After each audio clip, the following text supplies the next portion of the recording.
কথামালার এই যে একটা সফর শুরু হয়েছে, প্রত্যেক বছর অনেকেই যারা গল্প পড়েন বা যারা গল্প শোনেন বা যারা গল্প লেখেন, সকলের কাছেই এই সময়টা একটা উৎসবের মতো। আমাদের এমনিতেই বাঙালিদের মোটামুটি 12 মাসে 13 পার্বণ না বলে এখন মোটামুটি 12 মাসে দ্বিগুণ করে 26 পার্বণ বললেই হয়। তো এই 26 পার্বণের মধ্যে কথামালার এই গল্প উৎসবও কিন্তু আমাদের অনেকের কাছেই একটা পার্বণের মতোই হয়ে গেছে। বিশেষ করে আমরা যারা গল্প লিখি বা পড়ি বা শুনি বা গল্প নিয়ে কাজ করি, তাদের কাছে কিন্তু এটা একটা পার্বণের মতোই। যেরকমভাবে দুর্গাপুজোর পর আমরা অপেক্ষা করি কবে লক্ষ্মী পুজো আসবে, কবে সরস্বতী পুজো আসবে, তারপর কবে নতুন বছর নিউ ইয়ার আসবে। আমরা মানে কিছু না কিছু একটা কোনো হুজুগ বা কিছুকে আঁকড়ে ধরে তো আমরা থাকি। তো সেই হুজুগের মধ্যে বা সেই ভালো লাগার মধ্যে কিন্তু এই গল্প উৎসবটা ঢুকে পড়েছে। সেটা নিঃসন্দেহে আমাদের বাংলা সাহিত্যের কাছে, বাঙালিদের কাছে একটা, আমাদের বাংলা ভাষার কাছে একটা গুরুত্বপূর্ণ বিষয়। কোনো উৎসব বা কোনো পার্বণকে ঘিরে যদি কোনো যাপন বা উদযাপন না হয়, তাহলে তার বেঁচে থাকাটা অনেকটা ক্লিশে হয়ে যায়। তো সেই ক্লিশে বাঁচিয়ে দেখার জায়গা থেকে একটু বেরোবো বলেই আমরা হয়তো এরকম একটা গল্প পার্বণ আমরা পালন করছি, যাপন করছি, যেটা 2 দিন ধরে চলে এবং অনেকে এখানে আসেন, গল্প পড়েন, গল্প শোনেন, অনেকে হয়তো শুধু শুনতেই আসেন। এটাও মানে আজকাল মানুষের যেভাবে ধৈর্য কমে গেছে বা কমছে, সেখানে শুধুমাত্র শোনার জন্যে সারাদিন অপেক্ষা করা, এগুলো বোধহয় একটা সুতো, বা একটা যে সুতোগুলো আসলে গল্পের সেতু বাঁধে। আমাদের এই সফরের পরবর্তী ধাপ হচ্ছে ছোট গল্প পাঠ। ছোট গল্প যদিও আমরা সবসময়ই বলি শেষ হয়েও হচ্ছে না, হয় যেন শেষ, সেই ছোট গল্পের সফর কিন্তু শুরু হয় কিছু একটা শুরু দিয়ে, কোনো একটা ঘটনা বা ছোট কিছু শুরু দিয়ে। তো সেই শুরুটাতেই আমরা এবার যাচ্ছি। তো এবার তাহলে আমরা সরাসরি অনুষ্ঠানে চলে যাচ্ছি। আপাতত আমরা 2 জন গল্পকার এবং 2 জন আলোচককে ডাকবো। আমাদের সঙ্গে রয়েছেন রাজীব তন্তুবাই, তাকে আমরা মঞ্চে আহ্বান জানাচ্ছি। আর অনিন্দিতা মণ্ডলদি, উনি এসে উপস্থিত হয়েছেন মঞ্চে। এবং 2 জন আলোচক, তপনকর ভট্টাচার্য এবং কান্তিরঞ্জন দে, এই 2 জনকেও আমরা একটু মঞ্চে ডেকে নিচ্ছি। যারা গল্পের আলোচক রয়েছেন, তপনকর ভট্টাচার্য এবং কান্তিরঞ্জন দে, আমরা তাদেরকেও একটু মঞ্চে ডেকে নিচ্ছি।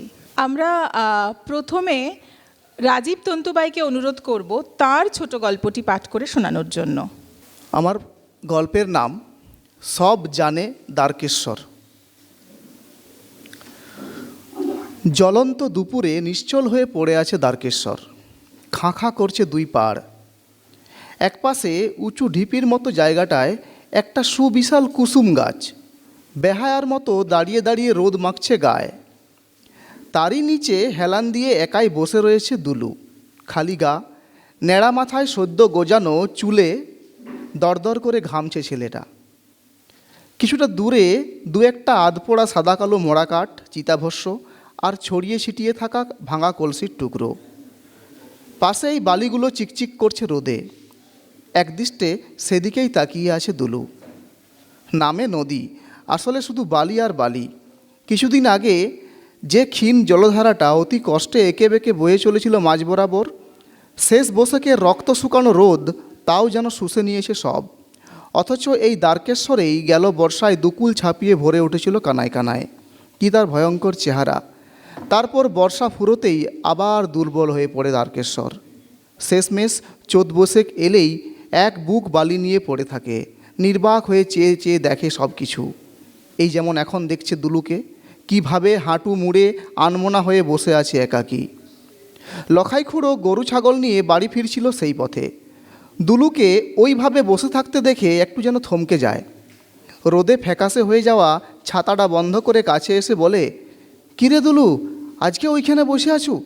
তোকে যে সেদিন এদিকে আসতে বারণ করলাম বাপ। চেনা কণ্ঠস্বর শুনে চোখ তুলে তাকায় দুলু। একটা কথাও বেরোয় না মুখ দিয়ে। শুকনো গলায় বার কয়েক ঢোক গেলার চেষ্টা করে শুধু।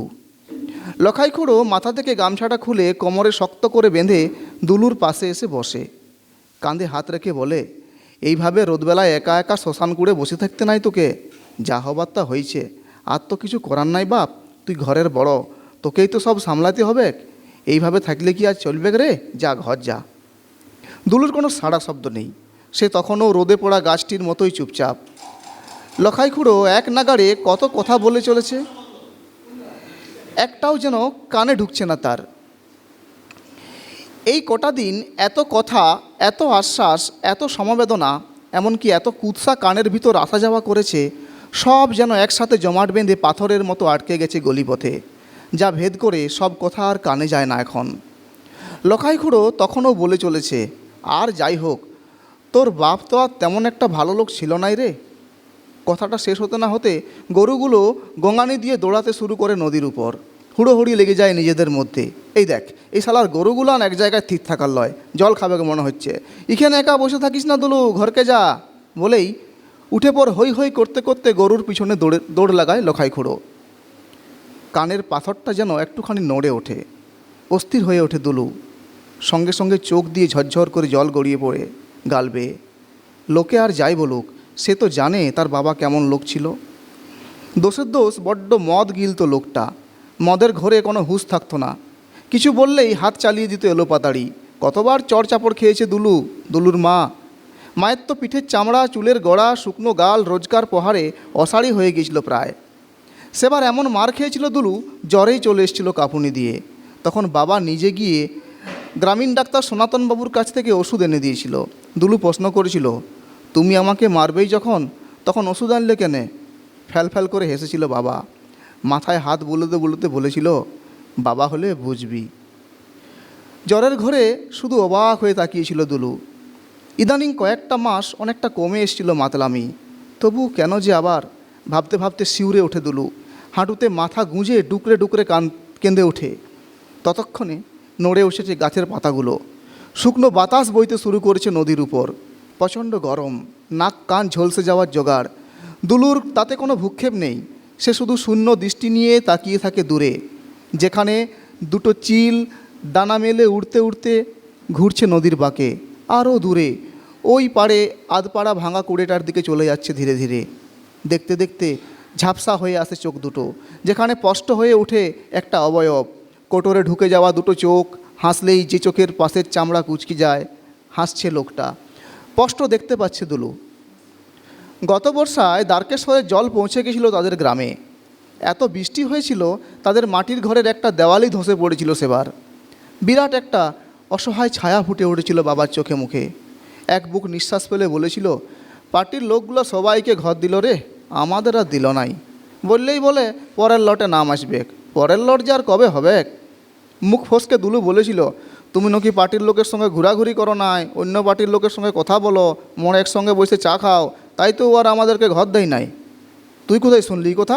শুনেছি, সে তো লোকে এমন বহু কিছু বলে, গায়ে ঘরে থাকতে গেলে মানুষের সঙ্গে মানুষ কথা বলবে নাই, তাতে যদি ঘর না দিচ্ছে তো নাই দিক। তুমিও তো বিপ্লবের বাবার মতো পার্টির সঙ্গে ঘুরতে পারো। ধুর, গরিব লোকের আবার পার্টি কী রে? বড় আক্ষেপের সুরে কথাগুলো বলেছিল বাবা। তারপর বৃষ্টি থামতেই, জল নামতেই দু বাপ বেটা মিলে লেগে পড়েছিল দেওয়াল তোলার কাজে। তখন বাবা সে কি আনন্দ, যে কোনো কাজে হাত লাগিয়ে সাহায্য করলে ভীষণ খুশি হতো বাবা, নতুন করে উদ্যম ফিরে পেত কাজে। দুলু সেটা বুঝতো, তাই তো নিজের থেকে এগিয়ে আসতো এইভাবে। তুমি মদ খাও কেন বাবা, ছাড়িয়ে দিতে পারো নাই?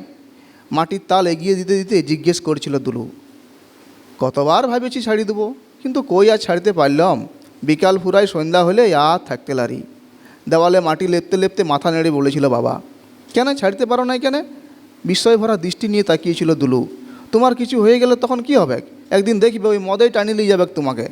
হো হো করে হেসেছিল বাবা। না রে দুলু, অত সহজে মরব নাই, এটা হচ্ছে কেতরের জীবন।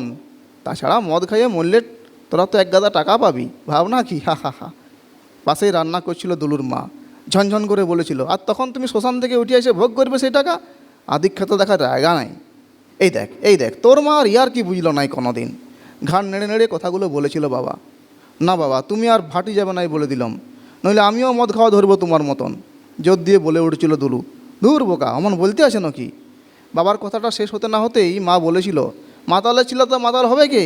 দাঁড়া, যেদিন মহিলা সমিতির সব মহিলা মিলে ঠেঙ্গা লাঠি নিয়ে মদের ঠেকগুলো ভাঙতে যাব, সেদিন বুঝাবো। এই দেখ কী সব বলতে শুরু করলো তোর মা? হালকা প্রতিবাদ করে ওঠে। সব কথা ধরলে চলে? মা তুই চুপ কর, নইলে কথা বলতে বলতে তোদের ঝগড়া শুরু হবে, মিশামিশি অশান্তি ঘরে। পরিস্থিতি সামাল দেওয়ার চেষ্টা করেছিল দুলু। ঠিক আছে লে, ধীরে ধীরে একদিন ছাড়িয়ে দেবো, হইল?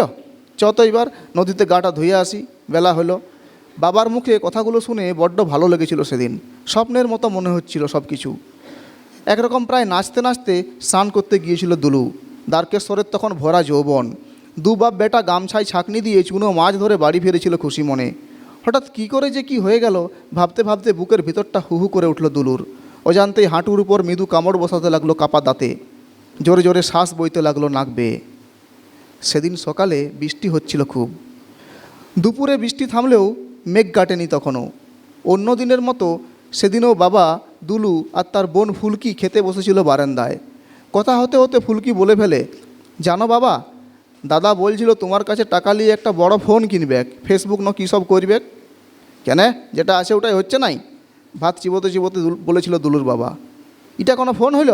আমার বন্ধুদের সবার বড় ফোন আছে, আমার এই শুধু নাই। সবার কাছে ওটা বার করতে লজ্জা লাগে, তুমি কি আর বুঝবে? একরাশ অভিমান উগরে দিয়েছিল দুলু। লোকের সঙ্গে সং, তোর বাপের কি আর অত টাকা আছে যে বড় ফোন কিনে দিবে? নিজে যখন রোজগার করবি তখন নিবি, গম্ভীর স্বরে কথাগুলো বলেছিল বাবা। দুলুর মা কাছেই বসেছিল। সে তখন বলে, কেন, মদ গিলার বেলায় টাকা আছে, নিজের বোনের বেলায় টাকা আছে, আর ছেলেটাকে একটা ফোন কিনে দিবার বেলায় টাকা জুটছে নাই? চুপ করে খেতে থাকে বাবা। মা থামে না। আর জুটবে কী করে? তোদের নিয়ে কোনো ভাবনা আছে? যা করে বসে আমি বাপ হয়েছে। বেশি কথা বাড়াইস না দুলুর মা, শান্তিতে দুটো খাতি দে, তাতাইস না আমাকে, মনটা ভালো নাই, ধমক দিয়ে উঠেছিল দুলুর বাবা। বোনের কথা উঠতে এমনই গায়ে ফসকা পড়ে গেল। মুখ নেড়ে নেড়ে বলতে থাকে মা, ভাগনাটার ভুজ নয়, অত মোটা রূপার বিষয়টা কে দিতে বলেছিল? দুটো বালা দিলেই তো হইতো।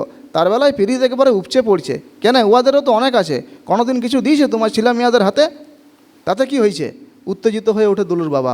আমার ভাগনাকে আমি কি দেবো, তাতে তুই বলার কে? বটে বটে, দুলুর মাও বলতে ছাড়ে না। নিজের ছেলেটার বেলায় শুধু নাই, আর ভাগনার বেলায় টাকাগুলো আকাশ থেকে উড়ে আসে। না, তোর বাপ যে দিয়ে যায়, এই লে খাবোই নাই আর, বলে দাঁত কষে হুর করে ছুঁড়ে দেয় ভাতের থালাটা। উঠান জুড়ে ভাতে ভাতময়। দেখে শুনে ভয়ে কেঁদে উঠেছিল ফুলকি। দুলুও গম্ভীর। গম্ভীর না হয়ে উপায় কি? এ তো আর প্রথম অশান্তি নয়। জ্ঞান হওয়া অবধি রোজ রোজ কত অশান্তি দেখে বড় হয়েছে। এ একরকম গাছোয়া হয়ে গেছে। কিন্তু কতদিন আর সহ্য হয়?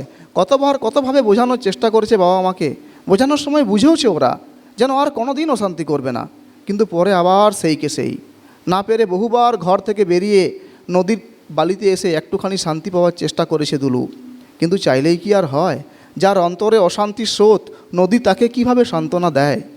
কতবার মনে হয়েছে ঘর বাড়ি ছেড়ে ছুড়ে উপর পাড়ার ছেলেদের সঙ্গে ব্যাঙ্গালোরে কাজে চলে যাবে, দুটো টাকাও রোজগার হবে, রোজগারে অশান্তির হাত থেকে তো বাঁচবে। কিন্তু ফুলকির কথা ভেবে আর এগোতে পারেনি। সে পালিয়ে গেলে তো আর অশান্তি থামবে না, তখন ফুলকি বেচারি একা একা কেঁদে মরে যাবে। এদিকে দুলুর মা কাঁদো কাঁদো গলায় বলে, ছড়িয়া কত ভাত ছড়াবি ছড়িয়া, দেখি কে তোকে আদর করে খাওয়ায়। আমি বলে তোর মতো মাতালের সঙ্গে এত বছর ঘর করছি, অন্য মেয়া হইলে কবে পালাইতো ঘর ছাড়িয়ে, হাড় মাস জ্বালাই দিলি আমার, বলেই কান্না চুড়ে দেয় সেখানে। কোনো কথা না বলে ঘর থেকে বেরিয়ে গিয়েছিল বাবা। দুলুর তখন করুণ অবস্থা, ভাত আর গলা পেরোতে চায় না। তবুও বিষণ্ণ মনে যতগুলো পারলো খেয়ে হাত ধুয়ে চুপচাপ উঠে পড়েছিল কোঠায়।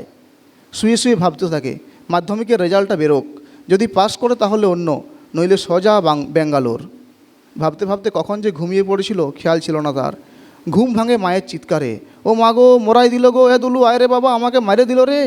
চমকে উঠেছিল দুলু। বাবা আবার মদ খেয়ে এসছে। কিছু না ভেবে সিঁড়ি কাঠ বেয়ে তত্তর করে কোঠা থেকে নেমে পড়ে ঊর্ধ্বশ্বাসে। দেখে বাবা তার মায়ের চুলের মুঠি ধরে টেনে হিঁচড়ে নিয়ে যাচ্ছে রাস্তার দিকে। পড়ে পড়ে চিৎকার করছে মা। স্থির থাকতে পারে না দুলু। ছুটে এসে যতটা পারা যায় গায়ের জোরে ধাক্কা দেয় বাবাকে। হুমড়ি খেয়ে পড়ে বাবা। কাছে একটা বড় পাথরের চাই ছিল উঠোনে। দড়াম করে মাথাটা ঠক্কর খায় সেই পাথরের উপর। সঙ্গে সঙ্গে নাকে মুখে রক্তে রক্তময়। তীব্র স্বরে গঙ্গাতে গঙ্গাতে কাটা ছাগলের মতো ছটফট করতে থাকে মাটির উপর। দেখতে দেখতে একবার জোর কেঁপে ওঠে শরীর, তারপর ধীরে ধীরে থেমে যায় কম্পন।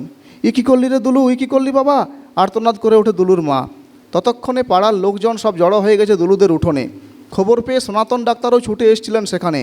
ভিড় ঠেলে কাছে গিয়ে দুলুর বাবার হাতটা ধরে কিছুক্ষণ চুপ করে রইলেন। তারপর ঘাড় নেড়ে বললেন, সুবিধা বুঝি নাই, গাড়ি ডাক শিগগিরি। বাবা গো বলে কেঁদে লুটিয়ে পড়ল ফুলকি। কাঁদতে কাঁদতে মা তো অজ্ঞান। পাড়ার লোকেই তড়িঘড়ি টোটোয় তুলে ছুটল হাসপাতালে।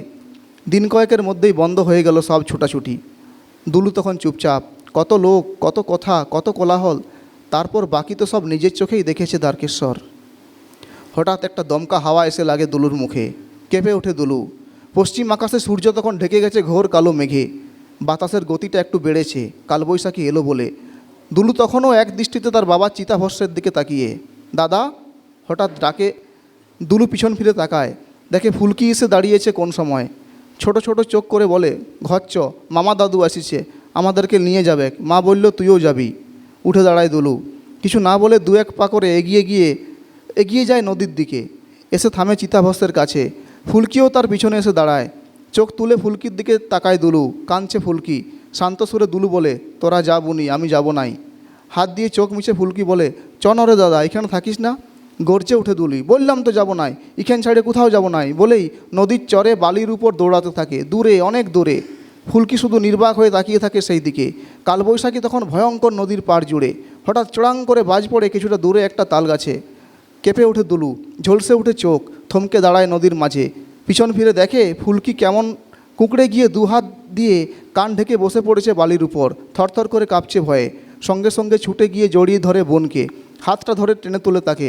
উড়ে আসা ধুলোবালি ভেদ করে তড়িঘড়ি হাঁটা লাগায় পাড়ের দিকে। বুক চিতিয়ে পড়ে থাকে দ্বারকেশ্বর। বিদ্যুতের ঝলকানিতে চেয়ে দেখে কিভাবে নরম বালিতে ছোট ছোট দাগ রেখে দুই জোড়া পা এগিয়ে চলেছে ঘরের দিকে। নমস্কার। আমরা কান্তিরঞ্জন দে মহাশয়কে ডেকে নিচ্ছি এখানে গল্পের আলোচনা করার জন্য। একজন পাঠক যখন সরাসরি একটি মুদ্রিত গল্প পড়েন, তখন মুদ্রিত গল্পটির সঙ্গে সরাসরি পাঠকের যোগাযোগ তৈরি হয়। লেখকের সঙ্গে সরাসরি না হলেও একটা কেমন যেন প্রত্যক্ষ যোগাযোগ তৈরি হয়।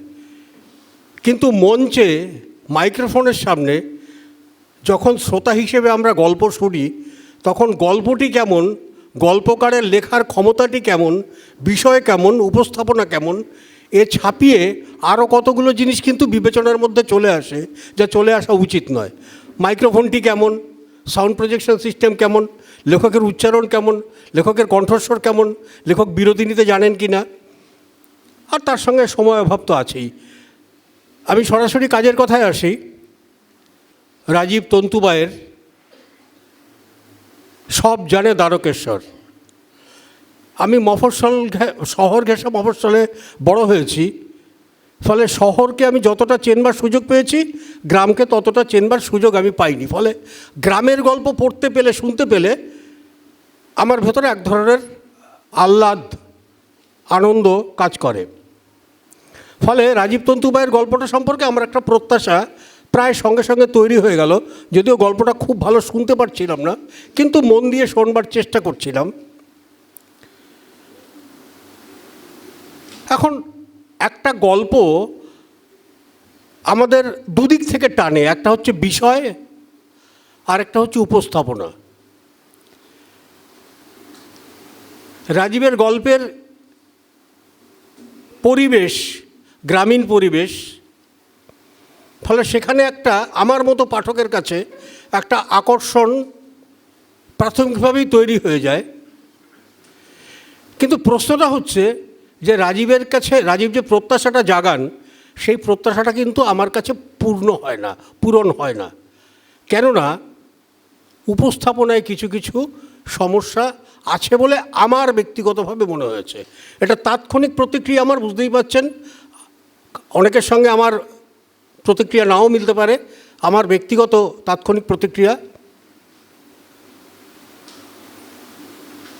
আমাদের যারা তরুণ বন্ধুকার, তাদের একটা কথা মনে রাখতে বলবো, যেই কথা ইদানিংকালের সাহিত্য সভাগুলোতে ঘুরে ফিরে আসে, যেটা দৃশ্যশ্রব্য মাধ্যমের যুগ। সাহিত্য কি সংকটে? যদি পড়েও থাকে, আপনারা যারা গল্প লেখেন, আপনারা যারা উপন্যাস লেখেন, আপনারা যারা শব্দ অক্ষর নিয়ে কাজ করেন, এই সংকটের মোকাবিলা আপনাদেরই করতে হবে। আপনাদেরই ভাই খুঁজে বার করতে হবে যে কি করে আপনারা দৃশ্যশ্রব্য মাধ্যমের এই যে প্লাবন, তাকে আপনারা ঠেকাবেন। রাজীব খুব তরুণ লেখক, রাজীবের কাছে আমাদের প্রত্যাশা প্রচুর। এই জন্য বলছি যে রাজীবের গল্পের দৃশ্যময়তা তুলনামূলকভাবে কম, যেটা গ্রামের গল্পে প্রচুর থাকে। আমি তারাশঙ্কর বন্দ্যোপাধ্যায়ের নাম করছি না, বা অন্য গল্পকারদের নাম করছি না, বিভূতিভূষণ বন্দ্যোপাধ্যায়ের নাম করছি না, যেখানে আপনি ছবির মতো দেখতে পাবেন দ্বারকেশ্বর নদীকে কেন্দ্র করে একটা গল্প তৈরি হচ্ছে। দ্বারকেশ্বর নদীর বর্ণনা কিন্তু আমার কাছে যথেষ্ট কম মনে হয়েছে। একটা পরিবারের গল্প বলা হচ্ছে, একটি যুবকের গল্প বলা হচ্ছে বা কিশোরের গল্প বলা হচ্ছে, তার সম্পর্কে খুব ভালো আদল কিন্তু পাচ্ছি না। আমাদের ধরে নিতে হয় যে গ্রামের ছেলে মানেই এরকম হবে, না, গ্রামের ছেলে অন্যরকম হতেই পারে, এবং আমরা এই অন্যরকম হবে কি না এই প্রত্যাশা নিয়েই একজন গল্পকারের কাছে আসি। আমি কিন্তু গল্পটার নিন্দে করছি না, সম আলোচনা করছি। আমার মনে হয় বিষয় অনুযায়ী উপস্থাপনায় রাজীব আরেকটু মনোযোগ দিতে পারেন। রাজীবের গল্পে সংলাপ আছে, গল্পের টান তৈরি করার একটা মোক্ষম অস্ত্র হচ্ছে সংলাপ। সত্যজিৎ রায়ের একটা ইন্টারভিউ সেদিনও পড়ছিলাম যে আমি পথের পাঁচালী করবার আগে আমি স্ক্রিপ্ট লিখতেই পারতাম না, এঁকে এঁকে এঁকে এঁকে স্ক্রিপ্টটা তৈরি করেছি, কিন্তু বাঁচিয়ে দিয়েছেন আমাকে বিভূতিভূষণ। সমস্ত সংলাপগুলো আমি বিভূতিভূষণের উপন্যাস থেকে আমার সিনেমায় ব্যবহার করেছি। সংলাপ গল্পের টান তৈরি করবার একটা মোক্ষম হাতে। এটা যারা গল্প লেখেন তারা প্রত্যেকে জানেন, আমরা পাঠকটা তো জানি। রাজীবের গল্পে সংলাপ আছে। এই কিছুক্ষণ পরেই একটা আলোচনা হবে যে আঞ্চলিক শব্দ ব্যবহার করলেই কি একটা বাড়তি আগ্রহ বা বাড়তি অ্যাকসেপ্টেন্স একজন লেখক পেতে পারেন? আমার ব্যক্তিগত মত হচ্ছে না, পারেন না। তার সেই সংলাপ, তার সেই বর্ণনা আবহ তৈরি করতে পারলো কি না, মেজাজ তৈরি করতে পারলো কি না, তার উপরে নির্ভর করবে। সে আপনি অশালীন শব্দই ব্যবহার করুন আর গ্রামীণ শব্দই ব্যবহার করুন। যাই হোক, যেটা বলবার কথা, রাজীবের গল্পের মধ্যে একটা সংকট আছে, যে সংকট এখন আর গ্রাম শহর মানে না, কিন্তু বিষয়টা মোক্ষম, অত্যন্ত সমসাময়িক, অত্যন্ত করুণ। কিন্তু একটা নদী সব জানে, এই সাবজেক্টিভিটি এখন আর খুব বেশি আমাদের টানে বলে মনে হয় না। নদীকে বিবেক, নদীকে চরিত্র, নদীকে নিয়তি বলে ব্যবহার করে গল্প, এগুলো বাংলা সাহিত্যে অনেক লেখা হয়ে গেছে। বরঞ্চ আমরা জানতে চাই ওই ছেলেটির গল্প, ওই পরিবারের গল্প, আরও ডিটেলিং চাই, আরও বিস্তারিত বর্ণনা চাই। রাজীবের মধ্যে কিন্তু সে ক্ষমতা আছে।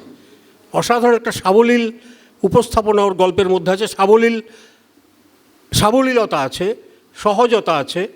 ফলে রাজীব খুব বেশি দিন বোধহয় শুরু করেননি, ফলে রাজীবের হাতে প্রচুর সময় আছে। আমরা আশা করে থাকবো পরের অধিবেশনে রাজীব আমাদের একটা অসামান্য গল্প পড়ে অবাক করে দেবেন। এই গল্পটাও খুব যে সামান্য আমি তা বলছি না, কিন্তু অসামান্য হতে হতে হয়নি।